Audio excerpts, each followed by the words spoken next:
Shabbat Shalom, mis amados, bendiciones. Bienvenidos, bienvenidas a esta plataforma que le hemos llamado Conceptos Adecuados de Edificación. Son las siglas de CADE, Conceptos Adecuados de Edificación. Es el nombre que Dios nos ha dado al ministerio para servir al pueblo de Dios y servirle a Él también, que es la máxima expresión de nuestro amor hacia Él. Así que bienvenidos sean todos y le doy las gracias en este Shabbat maravilloso que nos encontramos, donde estamos estudiando, comenzando un libro nuevo llamado Devarim.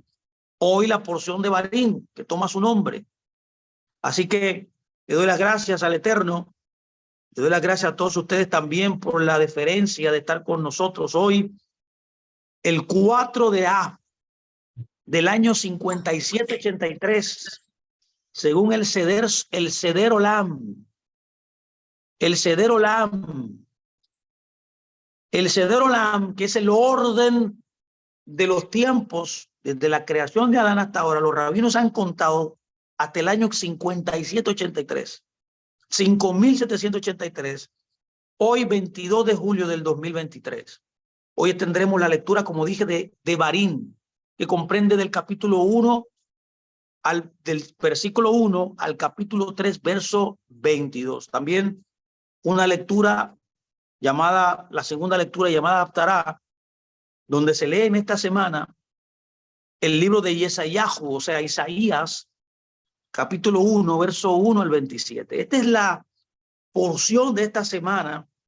Comenzamos a estudiarla ayer al caer el sol y hoy vamos a concluir nuestra charla tomando un tema maravilloso de lo que hemos visto en toda esta hermosa parashat.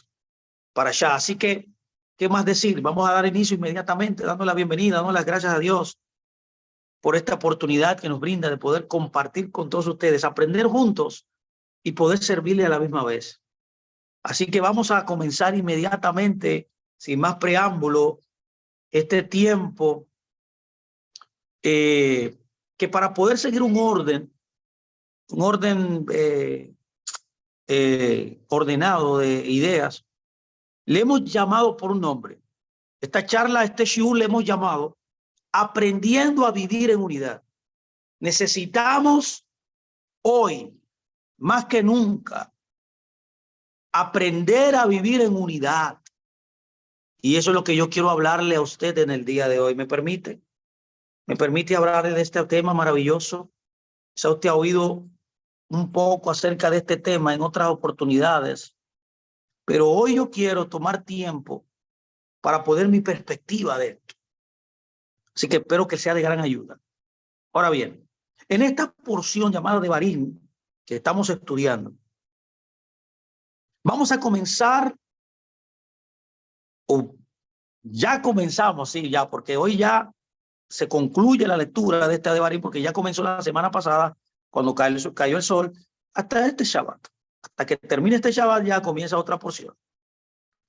Ahora bien, hemos leído el Pentateuco, y estamos comenzando este nuevo libro.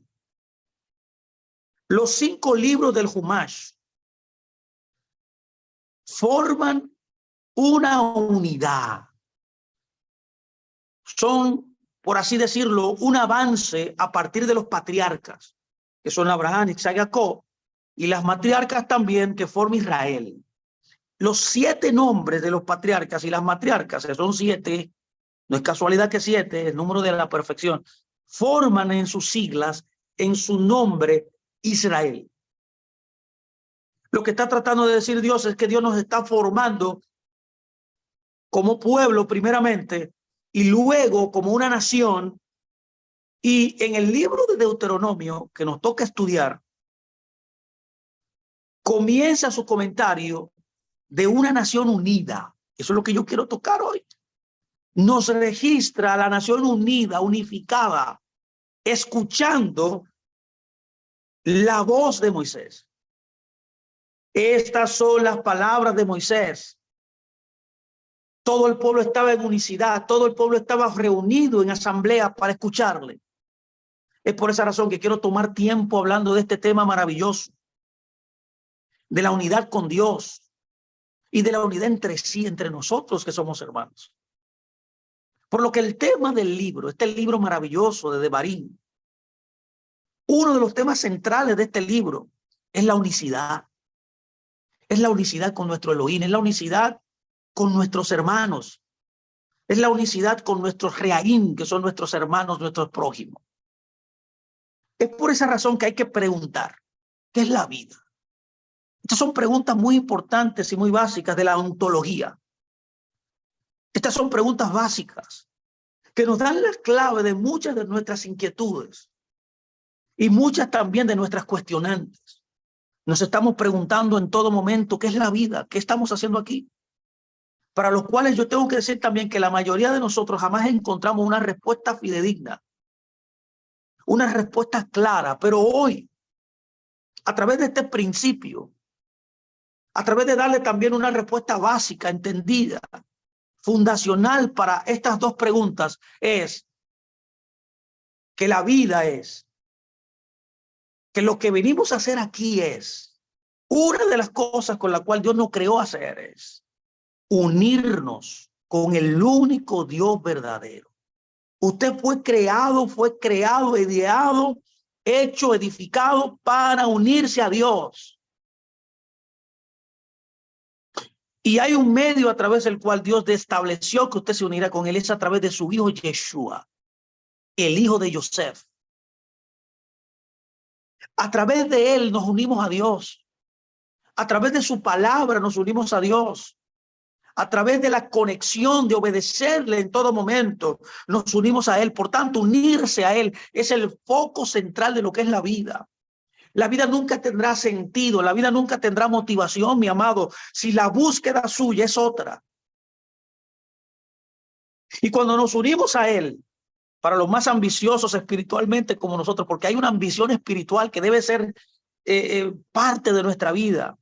Hoy yo le quiero hablar a los ambiciosos espirituales, a los que están buscando unirse a Dios, pero también están buscando a través de esta unión, a través de Yeshua, con el Eterno, que nosotros podamos reinar, mis amados, juntamente con él también. Porque el que se une a Dios, un espíritu es con él. Porque el que se conecta a Dios es parte integral de la divinidad. Porque el que se une a Dios comienza a vivir en una vida genuina, la vida que Dios estableció para usted.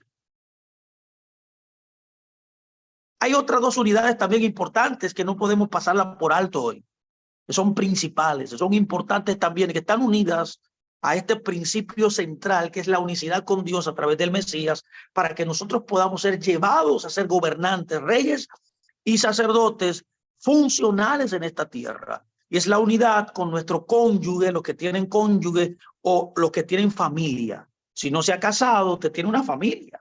Dios nos llamó a ser unidos con nuestro prójimo, con nuestro cónyuge y con nuestra familia. Y también tener una unidad fuerte, irrompible, firme, con los hermanos de nuestra congregación, nuestros reaim, nuestros hermanos, nuestros javerín, que nos unamos a ellos también. Somos un pueblo, un solo pueblo, no dos, no tres, no cuatro. Cuando nos pertenecemos a una congregación local, Dios lo que está buscando es que nos seamos, que nos convirtamos en uno. Que ese sentido de la vida, de que todos hablan, realmente es posible. El encontrar esta unidad con Dios es uno de los propósitos que nosotros debemos perseguir cada día. Es un propósito que debemos anhelar, que debemos ansiar por medio de encontrar y cumplir nuestro propósito en la tierra. Cuando yo me uno a Dios a través de Yeshua, me conecto al propósito por el cual Dios me llamó. Me conecto al diseño especial que tengo, por lo menos conscientemente. Puedo entender para qué estoy aquí, que está íntimamente ligado con el conocerle a él. No se puede conocer el propósito personal para contribuir al comunitario si no, mi amado, no lo conozco a él. El unirme a Él, el conocerle a Él es la búsqueda que debe reinar en el corazón de todo creyente. Muchos de nosotros estamos destinados a cumplirlos, solo que quizás nadie nos ha enseñado antes a esto. Y es lo que yo quiero hoy hacer brevemente, dando mi punto de vista, dando mi perspectiva de cómo usted puede hacer. Hay dos tipos de errores. Lo primero que hay que decir es que hay errores en este tema. Hay errores en cuanto a la unidad. Mucha gente no entiende muy bien y no define muy bien. Soy de los que cree que hay que definir bien las cosas para poder entenderlas. Usted, si no define las cosas, no podrá entonces tener unidad. No. La definición de los conceptos y más del concepto de unidad para tener unidad con Dios, es importante que lo definamos. Muchas veces la unicidad, la unidad, el ser ejad, el ser uno con Dios y con nuestro prójimo, con nuestro cónyuge también, puede también enfocarse en el área empresarial. Se confunde con igualdad. Unidad e igualdad no es lo mismo. Otro error también garrafal, que son dos, es confundir unidad con unión. Permítame ahora yo explicarme un poco acerca de esto. Déjame definirle esto. Unidad no es igualdad, ni tampoco unidad es unión. No hay igualdad posible en la tierra, no hay. Eso es un mito, ¿eh? La igualdad es imposible. Nunca la habrá, nunca la hubo, nunca la habrá, ya que nuestro mismo creador creó el universo, ya que él solo tiene el único que tiene la facultad de crear es Dios. Es el concepto de bará, que significa, escuche muy bien, bará no significa crear de la nada, ¿eh? Eso no significa eso. Cuando la Biblia habla de creación, está hablando de cosas que estaban hechas ya. Y cuando vemos el Génesis, ya el caos estaba, el abismo estaba. Ahora, el abismo tenía una condición que la Biblia lo describe, que era que estaba vacío, sin propósito. Por tanto, los estudiosos de la Torá, que conocen el concepto de bará, que sale 52 veces en la Escritura, y yo he tenido el privilegio de estudiar cada uno de esos puntos. Porque para poder aprender un principio en la Biblia, usted tiene que buscar todas las veces que salga. Y ahí, cuando usted busque todas las veces que salga y usted lo tenga delante, usted puede tener la verdad que Dios está diciendo. Entonces, cuando estudiamos bará, no está hablando de crear algo de la nada. No, está hablando de el crear. Entonces, lo que significa literalmente es dar propósito a algo. El único ser que puede darle propósito a algo porque lo creó es Dios, el único. El concepto o la capacidad de bará solamente la tiene el creador. Eso es un consenso de los grandes eruditos judíos y también cristianos, que aunque hay que decir también que hay excepciones de personas que enseñan que crear es hacer algo de la nada. O sea, crear para ellos es una creación material y no es cierto. Crear es darle forma, darle propósito a algo en la vida. Por eso la tierra estaba desordenada y vacía. Ya la tierra existía.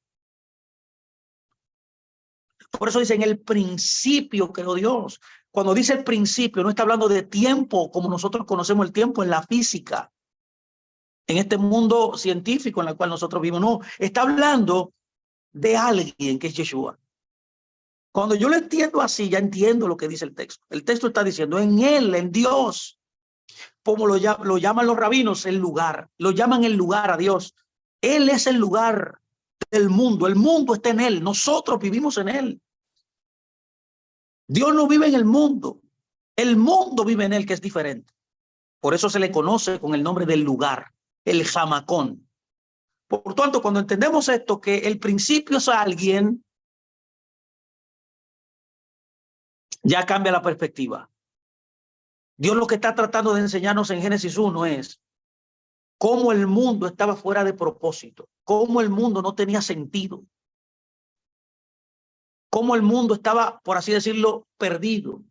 Porque el que no tiene El que no tiene propósito está perdido. El que no sabe quién es está perdido, aunque esté viviendo, como enseñamos en algunas parashá pasadas, ¿se acuerda? Que una cosa es existir y una cosa es vivir. Existir es ocupar un lugar en el espacio, como todo lo que ocupa un lugar en el espacio. Pero vivir es encontrar el propósito por el cual usted vino. Que cuando usted existe y encuentra el propósito de la vida, ahí usted se reencuentra con usted mismo. Volviendo aquí entonces, trayendo esto a colación, porque no es el tema de Bará, lo mencioné para que usted tenga una idea básica de lo que significa, pero lo que yo quiero decir es que solamente Dios tiene la facultad de establecer cómo su mundo va a ser. El que corre, el que administra su mundo, que Dios crea, o sea, que le da propósito, que le da sentido, es Dios. Todo lo que existe tiene un propósito, tiene un sentido. El árbol tiene un sentido, las aves tienen un sentido, el ser humano también tiene un propósito. Por esa razón, no puede haber igualdad. Dios creó un mundo desigual. Él creó un mundo, un universo diverso, distinto, categorías diferentes, donde una planta está hecha de raíz, tallo, ramas, hojas, y cada una de estas partes está hecha de miniaturas partes, todas diferentes las unas de las otras. No hay igualdad. No hay ninguna igualdad aquí. Nosotros estamos hechos de millones de partes también. Cada uno diferente. Cada parte de nuestro cuerpo diferente. Y puedo tener certeza que no existe un ser humano que sea igual a otro. Inclusive no hay un ser humano que tenga las mismas huellas dactilares que otro. Inclusive ningún ser humano tiene la misma retina. Ningún ser humano tiene el mismo rostro. No hay un ser humano igual. La unidad de que Dios nos habla, de lo que yo quiero hablar hoy, la verdadera unidad es diversa en las Escrituras. Es unidad en diversidad. Cuando hay diversidad, es que debe haber unidad, no en la igualdad. Este es lo primero. Ahora, el segundo error, como dije, que comete la mayoría, es confundir la unidad con unión. Unión no es unidad. Nos unimos con alguien por un tiempo, hasta que ese alguien diga algo que no nos gusta, o viceversa. Y allí se acabó la tan ansiada unión. Más la unidad entre nosotros y Dios, y la unidad entre nosotros y nuestro cónyuge, o nuestros hermanos en la congregación, va más allá de una simple unión simplista y superficial. Ah, no, que nos unimos porque creemos que nos gusta el mismo equipo de fútbol. Eso es unión. Ahí no hay unidad. Bueno, por ejemplo, yo, que en algún tiempo era de un equipo de baloncesto, porque a mí me gusta el baloncesto, ya yo no soy de ese equipo, ya no me gusta porque vive perdiendo, ya lo cambié. Entonces yo puedo tener unión con alguien por un tiempo, pero no siempre. Lo que viene siempre, lo que permanece para siempre es la unidad.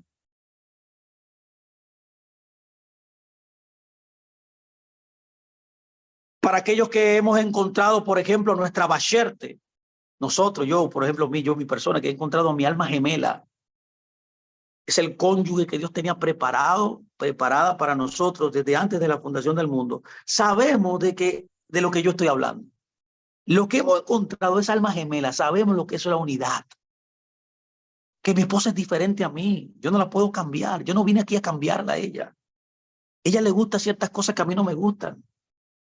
Y esa diferencia, esa desigualdad que ella y yo tenemos, eso me complementa a mí. Eso es unidad. Esta unidad matrimonial es solo el símbolo visible de la unidad invisible, pero más real aún que la primera, la física, y es la unidad con el Creador. Esta unidad con mi basherte es el ejemplo máximo de cómo yo debo conectarme con Dios, que nos ama entrañablemente y con un amor que no podemos ni siquiera entender ni imaginar, que es un amor sacrificial, que es un amor incondicional. Estos son los dos errores básicos que la gente comete. Creer que unidad es unión y creer que unidad es igualdad. Pero la unidad, en cambio, es un proceso. Póngame atención, por favor. Esto es importante que usted lo entienda. La unidad es un proceso. Ahora, es un proceso lento pero seguro. Hecho con sabiduría de lo alto. Hecho con mucha inteligencia emocional. Para nuestro bien y para el bien eterno de todos nosotros también. Primero debemos comprender este proceso. Lo primero, que para poder llegar a tener unidad debemos entender que es un proceso y que debemos entender y comprender este proceso en nuestras vidas. Luego de esto debemos hablar de este proceso para entenderlo mejor y comunicarlo a los demás. Y por último debemos llegar a lograrlo, tener la intencionalidad cada vez que me levanto, cada vez que respiro, que mi alma ha retornado a mi cuerpo, lograrlo en todas las esferas que Dios me ha destinado a hacerlo. Y con Él primeramente. Es por esa razón que desde que uno se levanta, lo primero que uno hace es agradecerle. Eso es un ejemplo típico de unidad. Bendito eres tú, eterno Elohim nuestro, Rey del universo, que ha retornado mi alma a mi cuerpo. Lo primero, cuando me baño también hago una bendición, cuando me cepillo hago una bendición, cuando me desayuno hago una bendición. Eso es unidad, que es el fin primario por la cual yo estoy aquí. Es una vida ordenada, basado en su palabra. Pero también lo mismo con mi cónyuge. Yo debo esforzarme desde que me levanto a conectarme con ella, a hacer un ejal. Cuando voy al trabajo también, cuando voy a la congregación. Yo no soy un ente disociador, no soy un ente que viene a separar. Yo soy un ente que vengo a tener, a hacer unidad, a unir, a tener unidad con alguien. Fuimos creados para eso. El que logra esto, el que comprende el proceso, el que habla del proceso para entenderlo, el que logra contextualizar este principio y lo tiene bien claro, mente clara, ideas claras, y luego llega a lograrlo, o sea, se dispone en cada momento a lograrlo. Mi amado, mire, es lo que yo llamo tener inteligencia espiritual. Esto es tener inteligencia espiritual, tener causa, tener alevosía, tener certeza plena de tus capacidades intelectuales para ponerla en función de lograr esta meta. Ya que hay 7 tipos de inteligencias, pero ninguna de estos tipos incluye nada espiritual. Dentro de todas las inteligencias, bueno, los cabalistas dicen que hay 38 inteligencias, imagínense. Pero vamos a quedarnos que hay 7 inteligencias, como lo tenemos ya registrado. Hay entre una de ellas es que hay una inteligencia espiritual. Hay personas que son verdaderamente genios en las cosas físicas, como las ciencias, como la psicología, la medicina,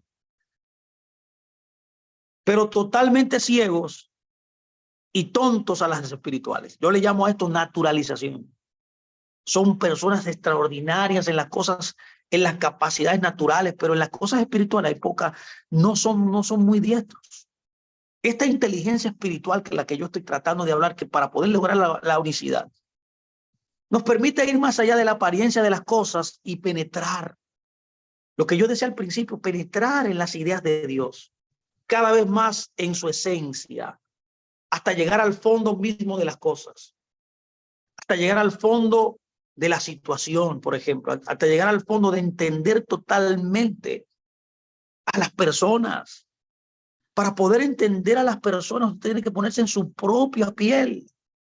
Esto se llama shalem, completarse. El Señor creó el universo a partir de lo mental, que es Él mismo, y fue abriéndose primero a lo espiritual, que es, y por medio de su aliento santo, su hablar, y luego a lo físico, que es el único universo que vemos y conocemos, que es palpable, no es abstracto.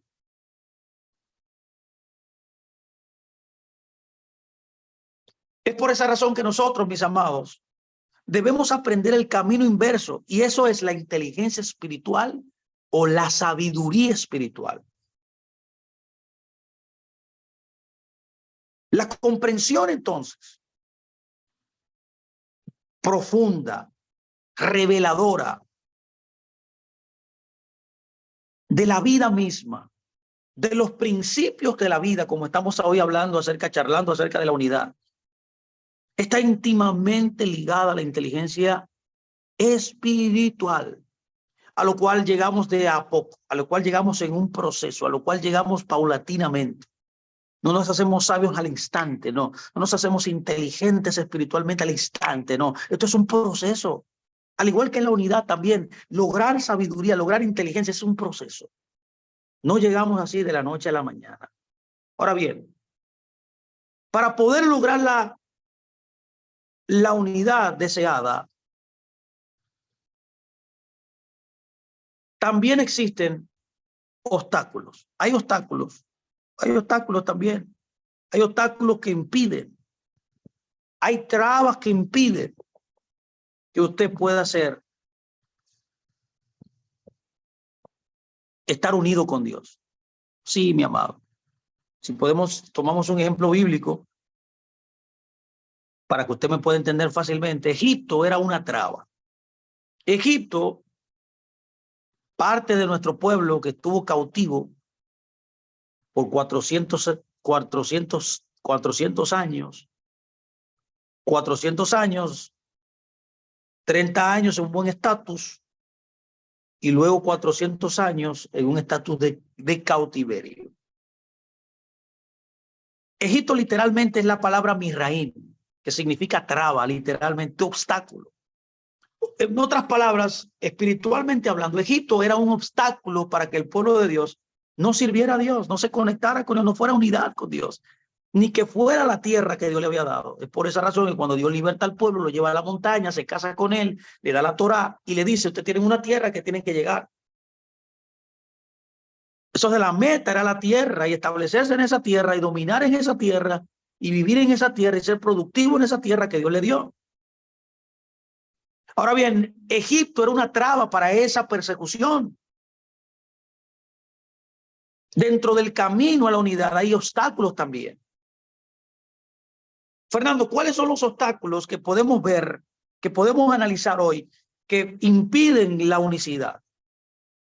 El primero es, como ya he mencionado, el querer lograr la unidad, perdón, el querer lograr la unión. Acuérdense, unión y unidad son dos cosas distintas.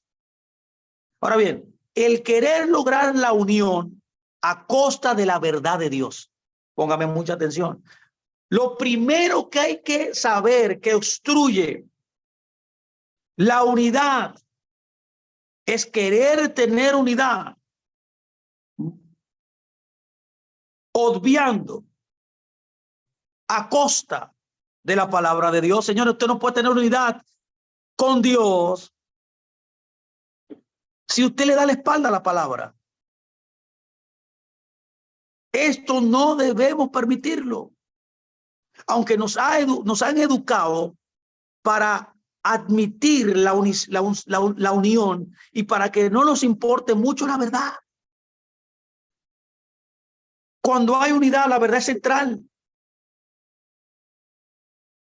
Mi pregunta es, ¿qué valor tiene la verdad en el mercado? En el mercado, la verdad vale 10 centavos. En cambio, ¿qué enorme valor tiene la unión? Y si no lo creemos de esa manera, veamos la cantidad de asociaciones que existen. ¿Sabes las confraternidades que yo fui?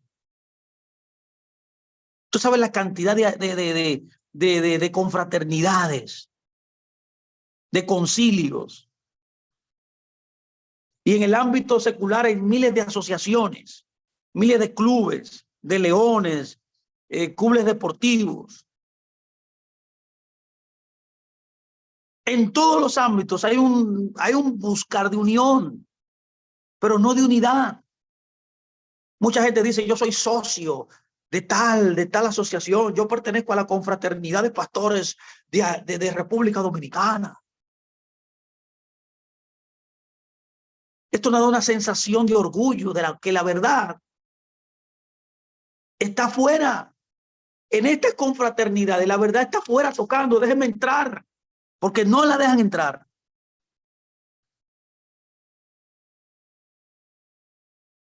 ¿Quién se va a dar cuenta, digo yo, pregunto, de la verdad? ¿A quién le importa la verdad?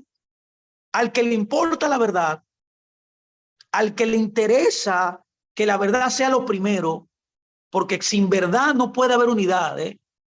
Lo primero es la verdad para tener unidad. Si no hay verdad, no puede haber unidad. ¿Por qué usted cree que hay 40.000 denominaciones en el cristianismo? Porque todas tienen una verdad diferente. Todas le enseñan la doctrina del grupo. Esta es la doctrina de este grupo, la doctrina de aquel grupo. Esto es lo que creemos. Muchos dicen en la declaración de fe. Y en verdad lo que está pasando es que están dividiéndose.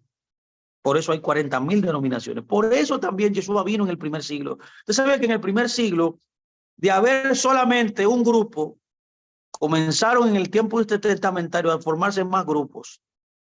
En el tiempo testamentario habían 2 grupos. Y después en el tiempo de Yeshua, cuando él vino en la primera venida, habían 24 ya. Y él vino a romper eso porque el partidismo es un fruto de la carne. Que yo soy de Apolo, ¿se acuerda? Que yo soy de Pablo, dividiendo al grupo. No, lo que Dios está buscando es la unidad. Pero la verdad es que sin la unidad no puede haber unidad si no hay verdad. Si la centralidad de la unidad no es la Torá, no hay unidad, mi amado. Es por eso que todo el mundo está dividido. Que aunque nos estamos en unión, no estamos en unidad, porque la verdad no es la centralidad de lo que nosotros estamos buscando. Para que haya unidad debe haber verdad. Esto es lo primero. El segundo obstáculo que yo analizando estas cosas he visto es que cada uno parte de diferentes objetivos y perspectivas. Y ahí hay un problema. No, que esto es lo que yo creo, que es lo que yo considero. Algunos se encuentran en toda religión, vamos a decirlo bien y claro, el cristianismo, voy a decirlo claro, el cristianismo. Muchos entienden que el cristianismo no es una religión más. Muchos dicen que el cristianismo es una relación íntima con el Señor a través de Yeshua.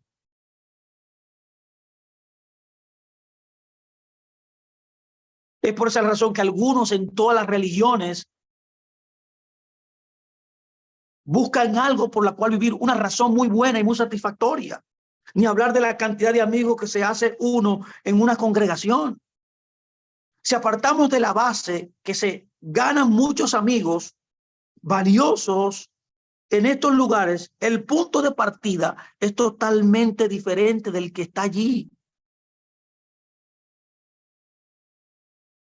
No es por la cantidad de amigos que yo voy a tener, que yo voy a una congregación. No es para conseguir un enlace, para conseguir un trabajo, que yo voy a una congregación. No es para yo casarme. Yo voy a una congregación para estar en unidad con Dios. Y si en el proceso de yo unirme con Dios, Dios me trae mi esposo, un trabajo bueno, me prospera, gloria a Dios. Pero el objetivo central es unirme a Él, es buscarle a Él, es servirle a Él, es agradarle a Él. El resultado de estas 2 perspectivas extrañas, la que acabo de decir, dejar a un lado la verdad y que cada uno tiene objetivos y perspectivas distintos de lo que la verdad dice, de lo que la palabra realmente dice, del fundamento por la cual Dios creó la unidad. Si usted tiene un objetivo y una perspectiva diferente y la verdad no está en medio, usted no está en unidad. La unidad no puede sacrificarse por tener objetivos distintos a lo que Dios dice. El resultado de estas 2 perspectivas es que jamás van a estar de acuerdo en nada, a menos que sea lo menos importante de todo, pero no pueden estar de acuerdo en lo fundamental. ¿Por qué? porque partieron de propósitos totalmente distintos. La Biblia está clara que el propósito de la vida, desde que se abre hasta que se termina, es servir a Dios. Es el reino de Dios, no mi reino. No es buscar mi fama, no es buscar mi éxito, no es buscar mi bienestar, es servirle a Él, es buscarle a Él, es agradarle a Él. El reino es de Él, no mío. Yo soy parte de ese reino, yo soy coparticipante de todo lo que Él me puede dar a través de yo participar en el objetivo primario de la Biblia, pero eso, lo que yo voy a recibir no es el objetivo. La Biblia tiene un protagonista, por así decirlo, principal, se llama Dios y Yeshua, que tienen un propósito y un plan para todo el mundo. Es por esa razón que esto es lo que sucede, para dar un ejemplo, entre los verdaderos creyentes y los que no. Los que no son creyentes han adquirido una serie de doctrinas, de conceptos, de vocabulario que son demostrablemente errados. Y usted ve que cuando nosotros venimos a este camino, comenzamos a modificar nuestro comportamiento, nuestras ideas, nuestras doctrinas, nuestro vocabulario, que va a producir un cambio también de comportamiento. Sin embargo, ¿quién es capaz de convencer a estas personas de que están erradas? Es muy difícil. Ni el más capacitado, ni el más hábil abogado, defensor de este camino que se llama las raíces hebreas, puede convencerlo a esas personas, y más a los cristianos, de nada de eso, porque ellos no van a ceder. No van a ceder en un punto, están en sus ideas, están en sus conceptos, están en sus entendimientos y en sus búsquedas.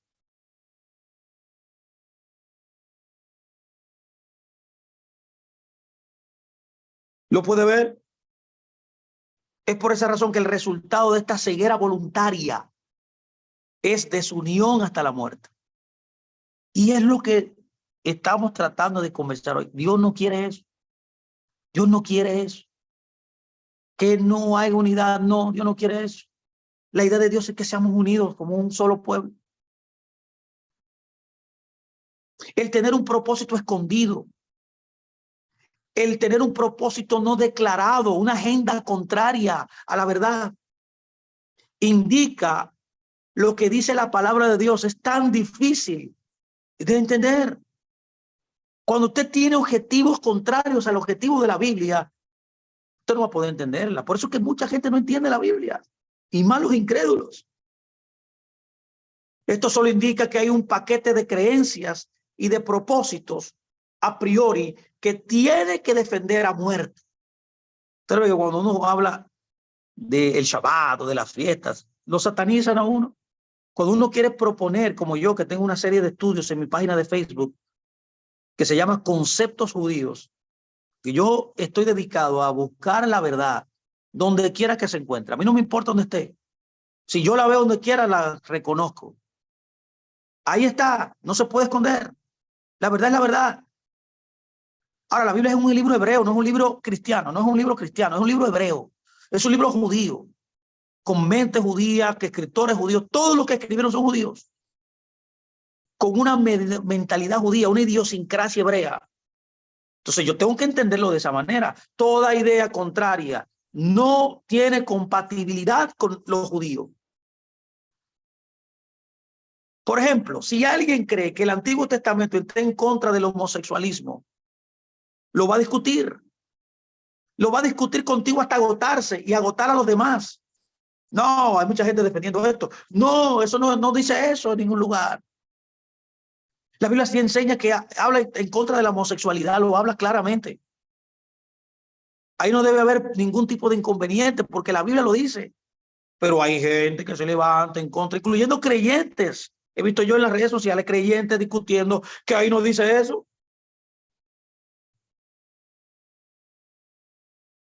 No importa que la Biblia claramente lo dice en muchos lugares. En el libro de Romanos, por ejemplo, habla claramente en contra de ese pecado. Dios lo llama una abominación. Y así, por no decirle todas las cosas que la Biblia enseña, que el mundo, la gente, incluyendo creyentes hoy, quieren decir que ahí la Biblia no lo dice. Es una guerra contra la verdad. No puede haber unidad sin verdad. Ya lo hemos planteado, no puede haber.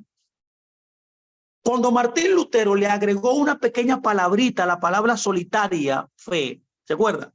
Y quedó sola fe, dañó a los reformados, lo dañó. Le llamó sola fide, ahí no dice eso en la Biblia. Él le añadió sola, ahí no dice eso. La Biblia no dice sola fide.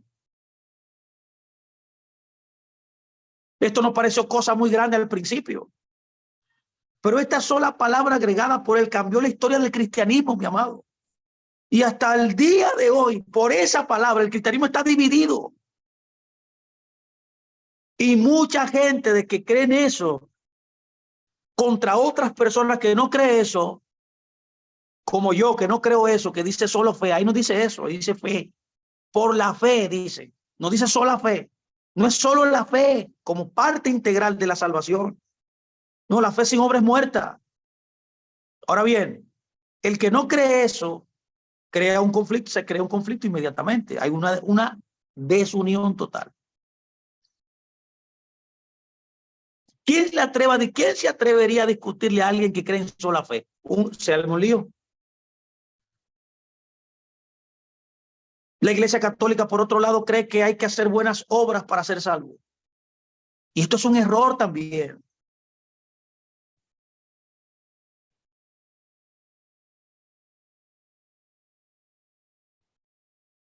Y mucha gente dentro de las raíces seguras se ha tragado eso también. Porque no entienden lo que la Escritura enseña. Porque si la verdad clara, precisa y concisa en tu vida, no puede haber unidad. Por eso es que estamos divididos. Hay otro tercer obstáculo que quiero nombrar aquí para la unidad, y es el deseo de algunos líderes de sobresalir o de seguir creyendo en lo que creen, no importando si la palabra está a favor o en contra de sus doctrinas. Hay gente obstinada, mi amado, líderes obstinados que quieren llevar al pueblo a lo que ellos creen.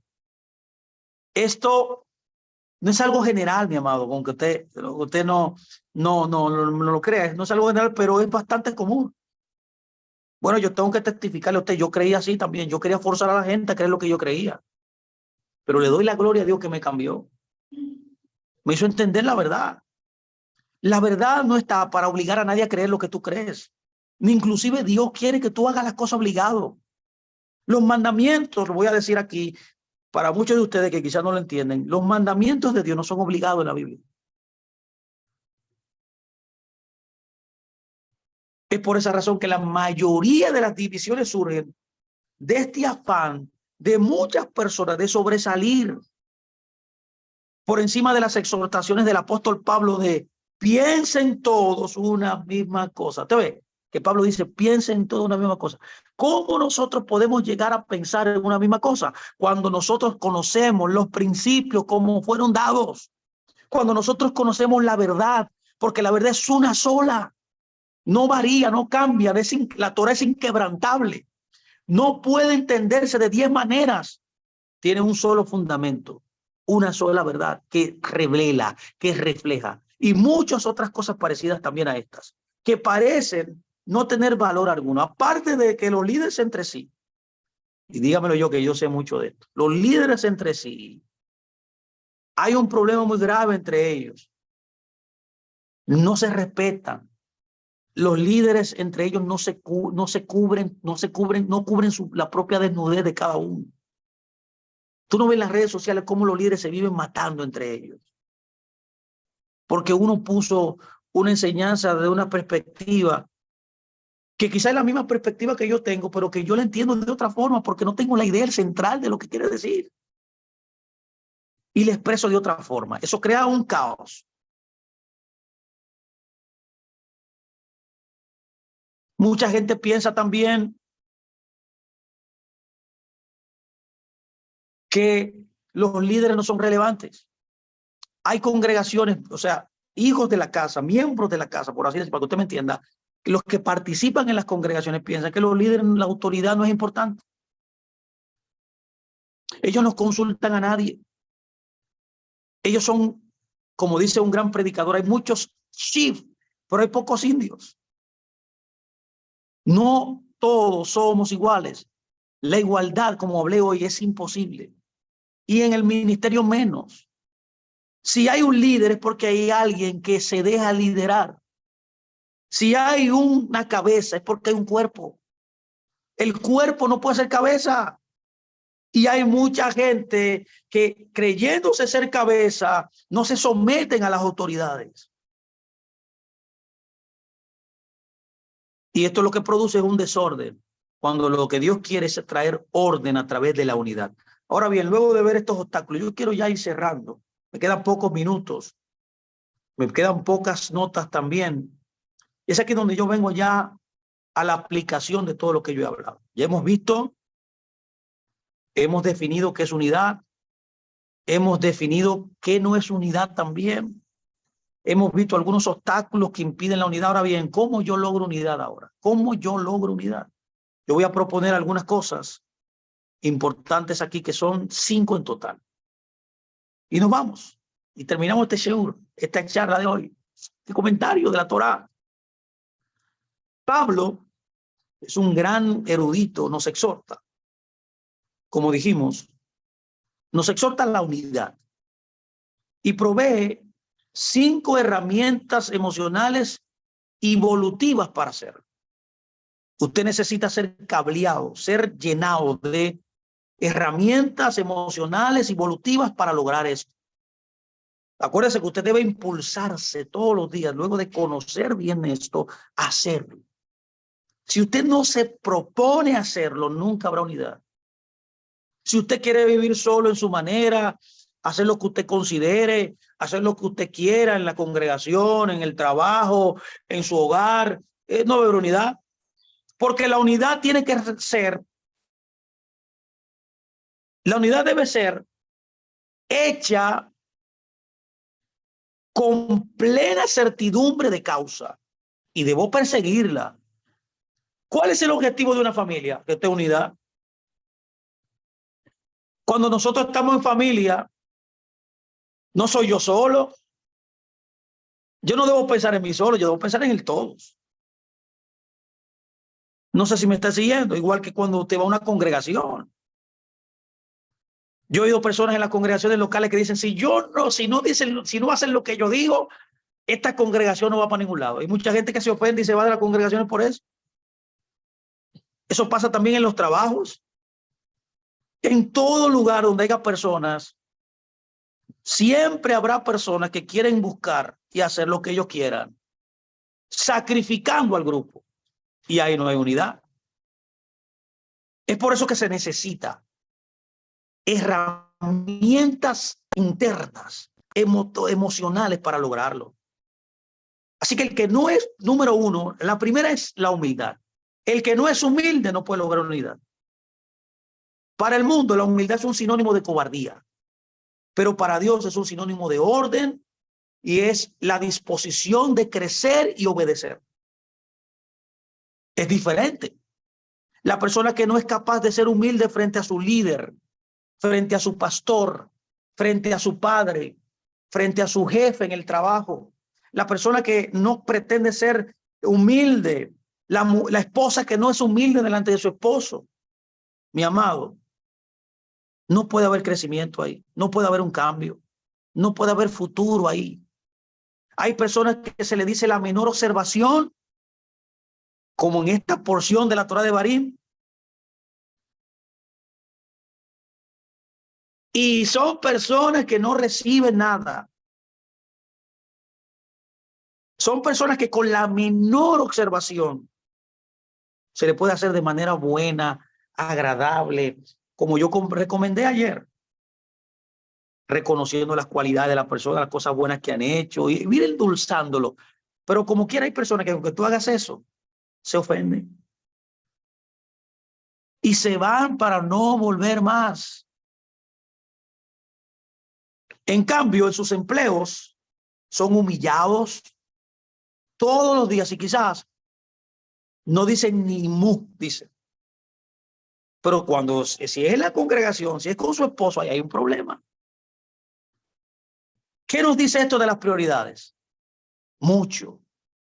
Sin embargo, Dios no quiere sumisos, especialmente delante de Él y de las autoridades que Él dejó a cargo de sus ovejas. La humildad no es ser sumiso, no, es tener la capacidad intelectual, emocional, de rendirse delante de alguien que tiene autoridad. Esto es lo primero. ¿Cómo logramos unidad? Número 2, aguantando. Aguante. Usted necesita aguante. Sí, aguantar. Tengo que decir que esta palabra ha desaparecido de la vida diaria. Nadie tiene aguante para nada. Ya hay gente, la gente no soporta. La gente anda histérica todo el día. Y lo grande es que por nada están irritados. Nosotros le llamamos aquí truño. Mi esposa me dice muchas veces, ¿y ese truño que tú tienes? A veces yo estoy así medio incómodo y me dice, ¿y ese truño? Que a veces que no aguanto, pero tengo que aguantar. Y más en una familia hay que aguantar. El que ama aguanta. Por eso dice el amor todo lo espera. No dice así. Todo lo soporta. No dice así. Lo dice. Entonces parte de amar, aguantar. Nosotros debemos pedir y obtener de Dios aguante para todo. Ser resilientes, para usar una palabra que se está usando mucho, resiliencia. Pídale a Dios resiliencia. Para tener unidad hay que tener resiliencia. Para las personas tóxicas, para las situaciones tóxicas, para todo aquello que nos molesta, que no podemos remediar. Debemos pedir resiliencia, aguante. Un hijo de Dios no toma venganza, sino que aguante el mal que recibe y perdona y bendice a los que le insultan, a los que le ofenden y a los que le roban y le hablan mal. Cuando alguien le hable mal a usted, no responda, aguante. Cuando alguien lo ofenda a usted, usted no debe ofender, aguante. Usted verá que va a preservar el orden. ¿Por qué? Porque el bien vence al mal. Nunca el mal vencerá. Es el bien que vence. Si usted responde mal por mal, de entonces, dígame. Es por esa razón que usted tiene que tener la herramienta de aguantar. Número 3. ¿Qué se necesita para tener unidad? Por favor, tómeme este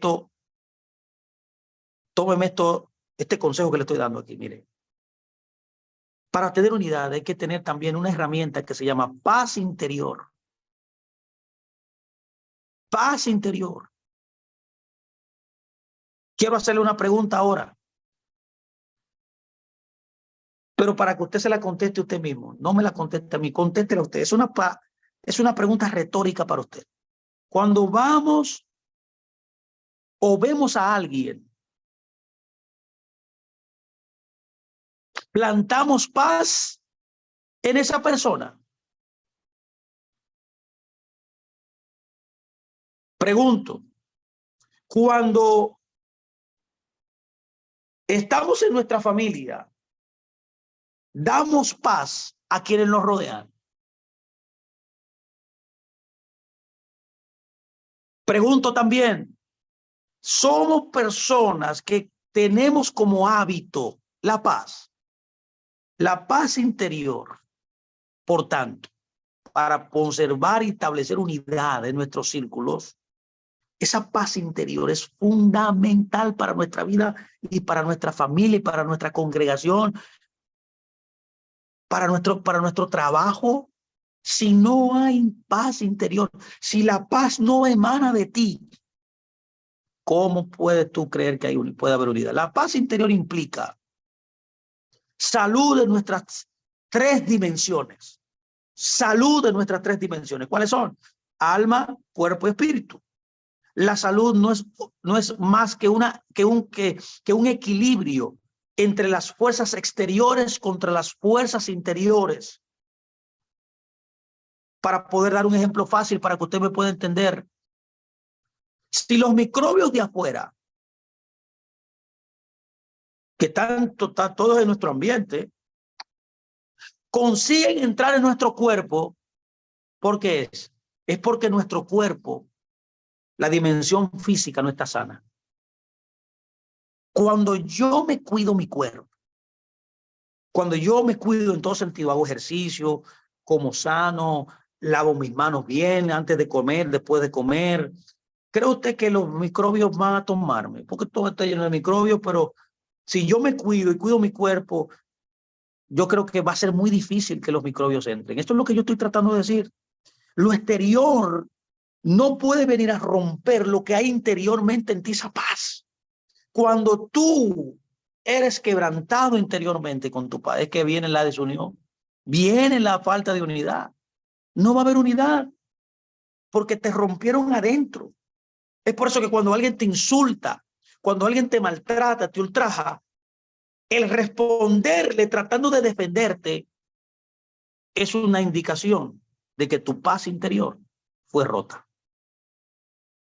Cuando alguien me dice a mí, tú eres un ladrón, negro, por ejemplo, yo me río. Yo me río porque es la verdad. Yo me voy a ofender porque alguien me ofenda. Yo voy a ofender porque alguien me ofenda. No, yo no soy igual a él. Yo tengo equilibrio interior, yo tengo paz. Yo sé quién yo soy, yo sé para qué estoy aquí. Nada me perturba. Tú me puedes decir lo que tú quieras y yo me voy a mantener firme en mi propósito. Pregúnteme por qué. Mire por qué. Porque el que me llamó fue Dios, no fue nadie. Entonces, cuando yo entiendo quién soy, para qué estoy aquí, cuál es el propósito, eso me da paz. Y la paz no puede ser quebrantada por nada exterior. Lo que te quita la paz exteriormente, el problema no es de lo que te quita la paz, el problema está dentro de ti. El problema está en ti y es por eso que hay que trabajarse. Lo número 4 que quiero plantear para poder lograr unidad, casi estamos terminando, me quedan 2 nada más, tenemos unos minutos más, y es la tolerancia. Esto es una palabra muy importante, tolerancia. Este es un valor adicional para la unidad, imprescindible. La tolerancia es imprescindible. ¿Por qué? Porque la tolerancia te va a hacer a ti ser, por así decirlo, te va a hacer entender las faltas de los demás. Nadie es perfecto. No importa lo que uno crea o quiera. No hay nadie que sea perfecto, excepto Yeshua, excepto Elohim. Todos los demás, que estamos todos incluidos aquí, somos simples mortales. Cada uno con defectos, cada uno con imperfecciones, más o menos graves, más o menos tolerables, de acuerdo a la opinión de cada persona. Cada uno de nosotros tolera alguna cosa en los demás, pero no otras, y no todos toleramos lo mismo. Lo que pasa es que para algunos, algunas cosas son intolerables. Para otros, esa misma cosa que es intolerable es tolerable. Para otro algo es una tontería, pero para otro no.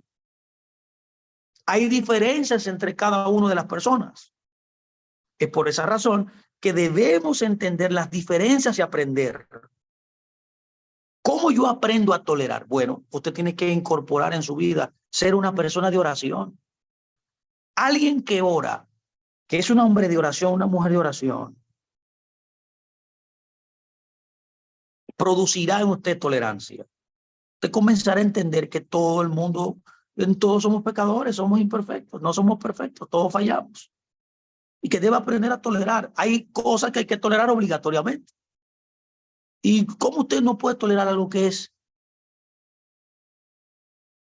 completamente, que va a permanecer siempre ahí? Si le está dañando adentro, si le está dañando adentro, si le está quitando su paz, es porque el problema es en usted que está, no en lo que viene de fuera. Fue que rompió el equilibrio de la salud que usted tiene. Entonces, cuando yo me convierto en una persona de oración y entiendo que todo el mundo es un pecador, yo voy a tener tolerancia. Y lo último que ya voy a plantear para irnos, para terminar esta charla y poder entrar en un tiempo de preguntas y de comentarios, me gustaría escucharle también, charlar a ver qué ha aprendido. Lo que usted necesita como una herramienta para crear unidad es el amor. Usted debe amar, mi hermano. Este es el último factor y el más importante e imprescindible. Es el ahabá. Hemos hablado mucho acerca de esto ya en otras charlas, por eso no voy a tomarme tiempo hablando de esto. Solo diré que este amor que yo me refiero no es un amor humano, ¿eh? No es un amor condicional, porque el amor de Dios no es condicional. Es un amor divino que debemos pedir, que debemos obtener.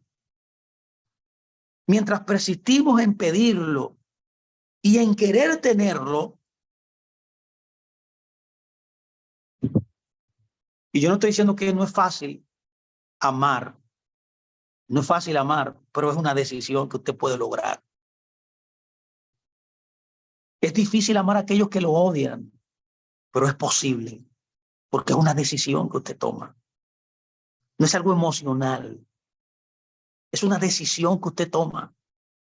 Por eso Jesús nos enseñó, como nuestro rabino, amen a sus enemigos, oye, ámenlos. Es muy difícil amar a esas personas que te hacen la vida imposible, yo lo sé, pero se puede. Solo basta una decisión. Y lo más importante que tú tienes que saber es que es lo que Dios quiere y espera de ti. Ahora usted dirá, yo no tengo amor. Eso no es cierto. La Biblia dice que sí. El libro de Romanos 5:8 lo dice. Dice que Él puso amor en ti. Tú eres un ser lleno de amor. Tú eres un ser especial, dotado de amor. Lo único que tú debes hacerlo es, lo único que tú debes hacer es expresarlo. Es una decisión voluntaria de tu persona. Debes decidir amar. Amar es querer amar.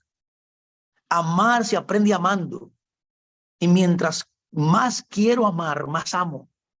Si amo más, me convertiré en el amor que Dios puso en mí. Y cuando amo, es el mayor privilegio del mundo. El mayor privilegio del mundo es amar. La Biblia se resume en esa sola palabra, amar. La palabra mandamientos, Torah en la Biblia y amor tienen las mismas valores numéricos. Por lo tanto, los rabios han entendido que el que ama cumple toda la Torah. Cuando yo amo, soy como Dios. Cuando amo, doy. Cuando amo, tolero. Cuando amo, escucho. Cuando amo, no me ofendo. Cuando amo, pienso en el otro primero. Cuando amo, todo lo aguanto. Todo. Y eso es lo que yo quiero que usted entienda, que es unidad. Preservar la unidad es uno de los principios más importantes de la Escritura. Como usted pudo ver hoy, es un principio modelado por Dios mismo. Dios es un ejat, nuestro propio Dios es un ejat, donde en la divinidad hay varias expresiones y todos ellos tienen un mismo propósito, una misma estatura, un mismo fin. Y de la misma manera, Dios quiere que nosotros también, como su pueblo, caminemos en unidad. Pregunto y termino con esta pregunta y la voy a responder inmediatamente. ¿Es que lograremos algún día esta ansiada unidad? Yo soy una de las personas que creo en eso. Yo quiero que nuestro pueblo sea unido. Yo quiero que nuestro pueblo sea un solo hombre como el Señor ha querido. Ahora bien, ¿lograremos esta unidad? Y la respuesta más precisa que yo he encontrado es, depende de nosotros. No depende de otro. Depende de ti solo, de ti como individuo. Acuérdate, la unidad es unidad en diversidad. Para que haya unidad, debe haber diversidad. Y cada uno, como un ente individual autónomo, debe querer amar, tener unidad.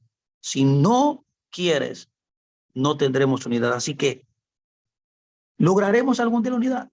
Depende de ti, depende de mí, depende de Juan, de Pedro, depende de Iván, de María, de Marley. Depende de cada uno de nosotros perseguir. Así que yo espero que este tiempo haya sido de gran ayuda y bendición para ustedes.